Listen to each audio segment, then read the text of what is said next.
Quero convidar você a abrir comigo aqui em Apocalipse. Se o Senhor nos permitir, este mês, nós vamos falar sobre as igrejas do Apocalipse, as 7 igrejas, não as 7, porque a gente não vai ter tempo para isso.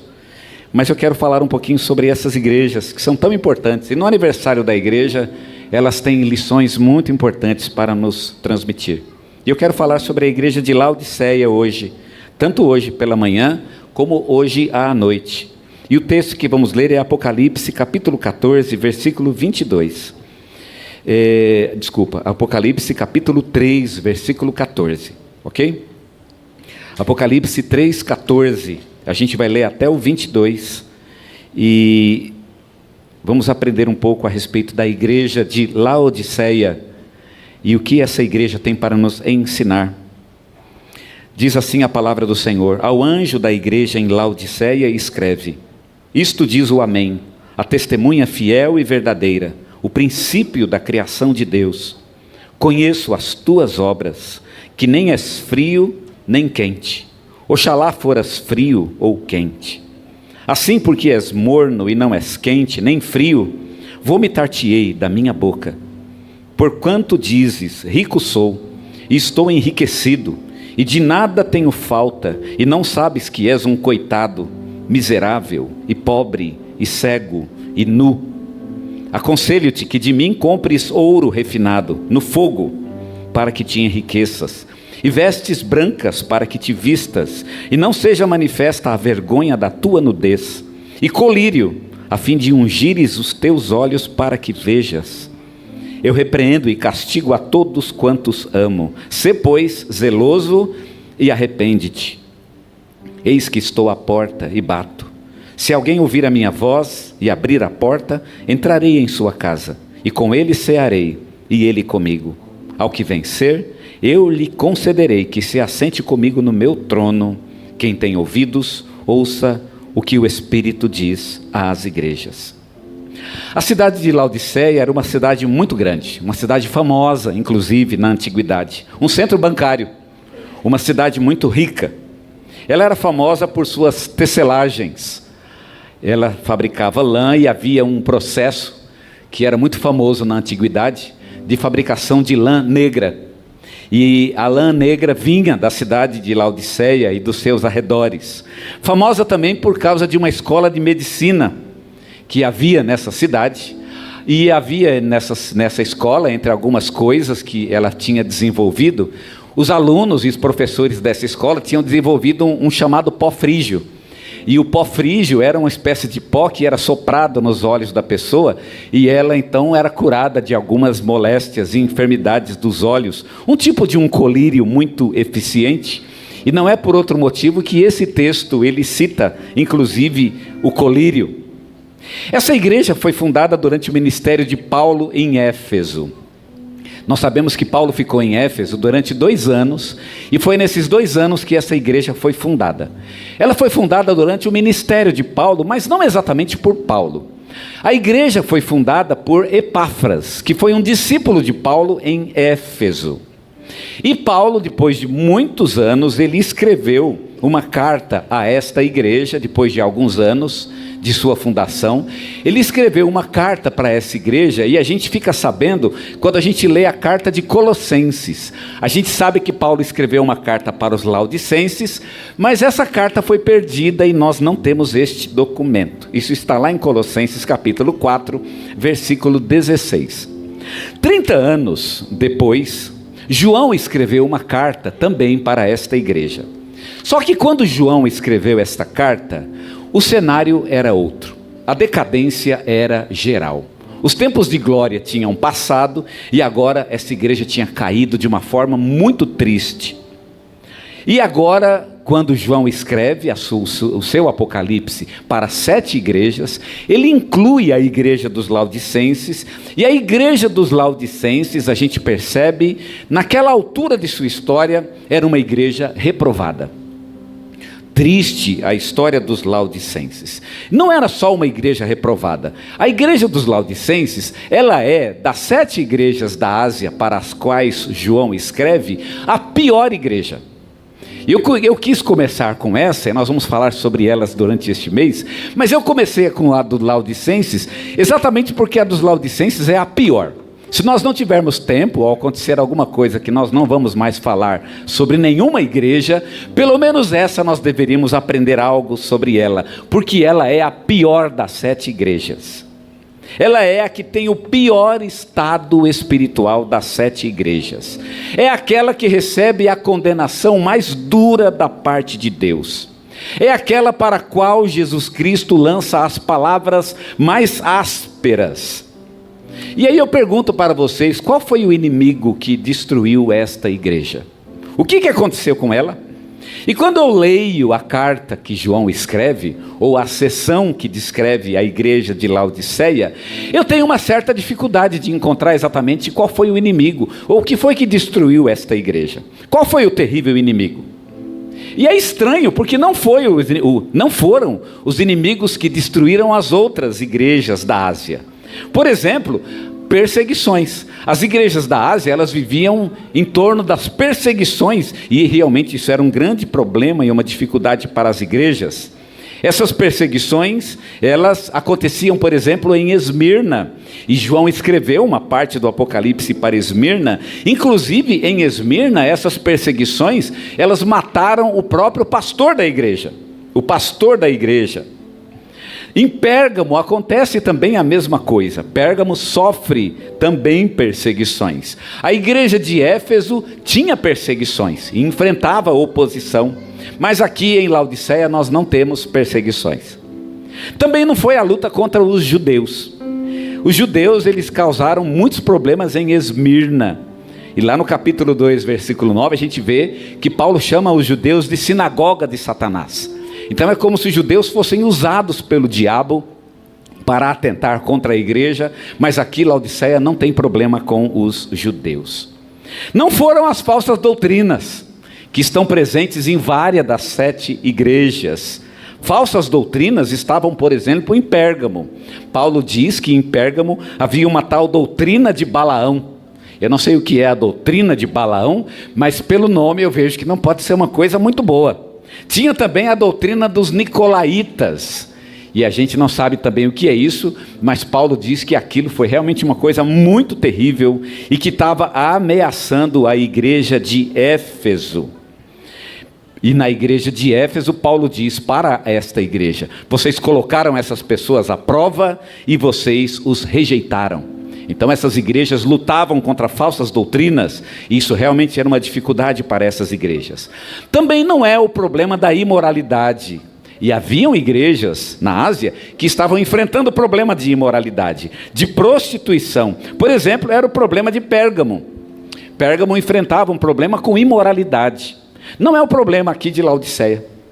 Em Tiatira, e Tiatira era uma igreja muito complicada. Eu penso que Tiatira tinha um estado pior, mas não é a que recebe as palavras mais ásperas do Senhor Jesus. Tiatira tinha uma prostituta que induzia os membros da igreja a se prostituir com ela. Então os irmãos vejam que isso é um caso muito sério e realmente muito grave.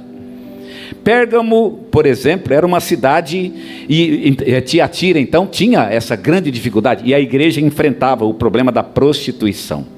Não era também o problema da batalha espiritual. A igreja de Laodiceia não tinha um problema com batalha espiritual, uma luta contra o diabo e seus demônios. E isso realmente era um grande problema em outras igrejas. Pérgamo, Esmirna, por exemplo, para Esmirna, João diz: o diabo lançará alguns de vós na prisão. Ou seja, ainda não tinha acontecido, mas o diabo lançaria membros da igreja de Esmirna na prisão. Na igreja de Pérgamo, João diz que aquela cidade era chamada de o trono de Satanás. Imagina vocês que Pérgamo concentrava todo o ódio de Deus contra a igreja, e aquilo era movido por uma hoste infernal. O trono de Satanás estava naquele lugar, e Paulo sabia disso de uma forma profética. Tiatira diz que alguns membros conheceram as profundezas de Satanás. Se o Senhor nos permitir falar sobre Tiatira, nós temos muito a falar sobre essas profundezas de Satanás, mas a expressão está lá. Tiatira enfrentava problemas de batalha espiritual e o negócio era profundo. Filadélfia lutava contra a sinagoga de Satanás. Essas igrejas tinham dificuldades com Satanás e estavam lutando contra ele. Laodiceia não tem problema com batalha espiritual. Então qual é o inimigo de Laodiceia? Em Laodiceia não existe inimigos. E aí é que está o problema da igreja. O maior perigo para a igreja talvez seja não ter inimigos. Porque quando a igreja não tem inimigos, a igreja se torna relaxada. O inimigo mantém ela alerta. As outras igrejas estavam alertas. E essa igreja parece que estava em paz. Tudo estava indo muito, muito, muito bem. Já contei aqui para vocês a história do bacalhau, que o meu pai gostava de contar para mim. Meu pai, quando ele gostava de uma história, ele gostava mesmo. Ele contava aquela história várias vezes. E ele esquecia que ele tinha contado essa história. E eu ouvi muitas vezes. O pescador pescava bacalhaus. E ele colocava os bacalhaus no tanque. Mas ele ficava muitos dias no mar e o bacalhau estragava. E já chegava no porto, o bacalhau já estava antigo, já era velho. Já tinha alguns dias. E o peixe não fica muito tempo, né? Fora do mar, o peixe ele tem uma duração muito curta. E as pessoas reclamavam. E ele não sabia o que fazer. Ele tinha que ficar vários dias no mar e o bacalhau sempre chegava já com vários dias. E um dia ele colocou o bacalhau no tanque, porque o bacalhau era colocado no tanque, e ele morria, porque o bacalhau precisa de água para poder, precisa de bastante água para se movimentar, e caiu no tanque um bagre. E aquele bagre não dava sossego para os bacalhaus, porque ele ficava se movimentando, e o bacalhau era muito inquieto. E como ele não dava sossego para o bacalhau então ele se movimentava, porque o bagre ia batendo nos bacalhaus, e os bacalhaus iam se movimentando, e com isso os bacalhaus sobreviviam. E eles chegavam vivos, e ele aprendeu uma lição. Às vezes ter um bagre incomodando os bacalhaus, era uma coisa boa. E às vezes a igreja é assim também. Ela precisa de um bagre para incomodá-la de vez em quando, para acordar. Como tinham as outras igrejas. Parece que essa igreja não tem nada para incomodá-la e com isso ela se acomoda. A tranquilidade levou a igreja ao enriquecimento. E tranquila e sem dificuldades, a igreja começou a ganhar dinheiro e recebeu riqueza econômica e material. Mas Satanás não desiste fácil da sua igreja. Ele é o franco atirador, que depois que a guerra acabou e está tudo em paz, ele está escondido e um tiro de cada vez ele vai provocando perdas no exército inimigo. E aqui Satanás tem 2 tiros para lançar contra esta igreja, e ele o faz, e ele está conseguindo realmente fazer a sua obra nesta igreja, através desses 2 tiros. O primeiro deles, a indiferença. O versículo 15 que nós lemos, diz o seguinte: conheço as tuas obras, que nem és frio, nem quente. Oxalá foras frio ou quente. A igreja era indiferente, tanto faz, não tem problema. Não estou ligando. Ela não se alegrava mais com bênçãos, não tinha emoções, não chorava mais com os sofredores, não se lamentava mais com os seus pecados, não tinha mais paixão pelos perdidos. Era uma igreja completamente indiferente. Não ligo. Como está indo? Não sei, não importa. Eu estou bem aqui e não quero ser incomodado. Era uma igreja indiferente. É interessante que Jesus fala: antes você fora frio ou fora quente. E eu acho engraçado o Senhor falar: antes frio, eu prefiro frio. Quer uma igreja fria? A igreja de Éfeso. João escreve uma parte do seu Apocalipse para uma igreja de Éfeso. E a igreja de Éfeso era uma igreja fria. Eu prefiro que vocês sejam frios que nem Éfeso. Éfeso não recebe palavras tão duras quanto Laodiceia. Antes fosse morna. Aliás, desculpa.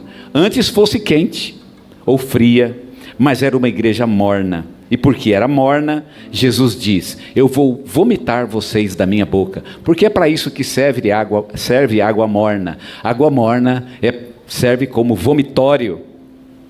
E portanto essa igreja, Jesus diz: eu estou a ponto de vomitar vocês da minha boca. A mornidão espiritual. Tem gente que é frio, já se vai embora. Mas tem uns que ficam lá. E que ficam e simplesmente ficam. E não tem envolvimento. E não tem o calor. e não tem a emoção. Ele não vive de fato a alegria do reino de Deus. Ele é indiferente. O Senhor Jesus não gosta disso. O segundo defeito, e Satanás usa esse defeito e agora dá esse tiro e consegue atingir a igreja, é o orgulho. A autoavaliação que essa igreja tinha de si mesmo era a melhor possível. E Jesus diz isso no verso 17. Porquanto dizes, rico sou, e estou enriquecido, e de nada tenho falta, e não sabes que é um coitado, e miserável, e pobre, e cego, e nu. Rico sou, era o que a igreja dizia. Ela tinha um autoconceito muito elevado. Talvez um belo edifício, talvez os membros da igreja tivessem dinheiro e fossem ricos, talvez eles tivessem uma programação muito luxuosa, talvez tivessem uma aparência muito suntuosa, mas a igreja não estava conseguindo distinguir a prosperidade material e a prosperidade espiritual. E o orgulho espiritual cegou aquela igreja. E é interessante o nome da igreja. A igreja é a igreja de Laodiceia, e a palavra Laodiceia é formada por duas palavras, a palavra Laos e a palavra de que. Laos significa povo, e de que é a palavra justiça. E portanto a palavra significa justiça do povo, que numa boa tradução poderia ser justiça própria. A igreja tinha uma justiça própria. Era uma democracia, num certo sentido, se podemos dizer assim, não é? E era uma igreja que vivia essa democracia de uma forma plena. É o povo que manda, porque é o povo que sabe, porque é o povo que tem o poder em suas mãos e exerce esse poder, independente de qualquer outro poder acima dele. Não era de fato uma igreja em Laodiceia, mas era uma igreja de Laodiceia, era uma igreja de justiça própria. A igreja estava de fato nas mãos do povo, e Cristo foi gradativamente sendo expulso dessa igreja até ficar fora dela. E é bem sintomático que no final do texto Jesus diga: eu estou à porta e bato do lado de fora. Se alguém abrir a porta, eu entro. A igreja era da igreja e não do Senhor da igreja. O que torna uma igreja linda e bela é o fato de que ela pertence a Jesus. E por isso é que ela recebe esta avaliação tão negativa do Senhor. Dois inimigos, portanto, que feriram essa igreja e que por fim vieram a determinar a sua decadência: a indiferença, a falta de emoção, a falta de amor e de calor pela obra de Deus, e o orgulho espiritual.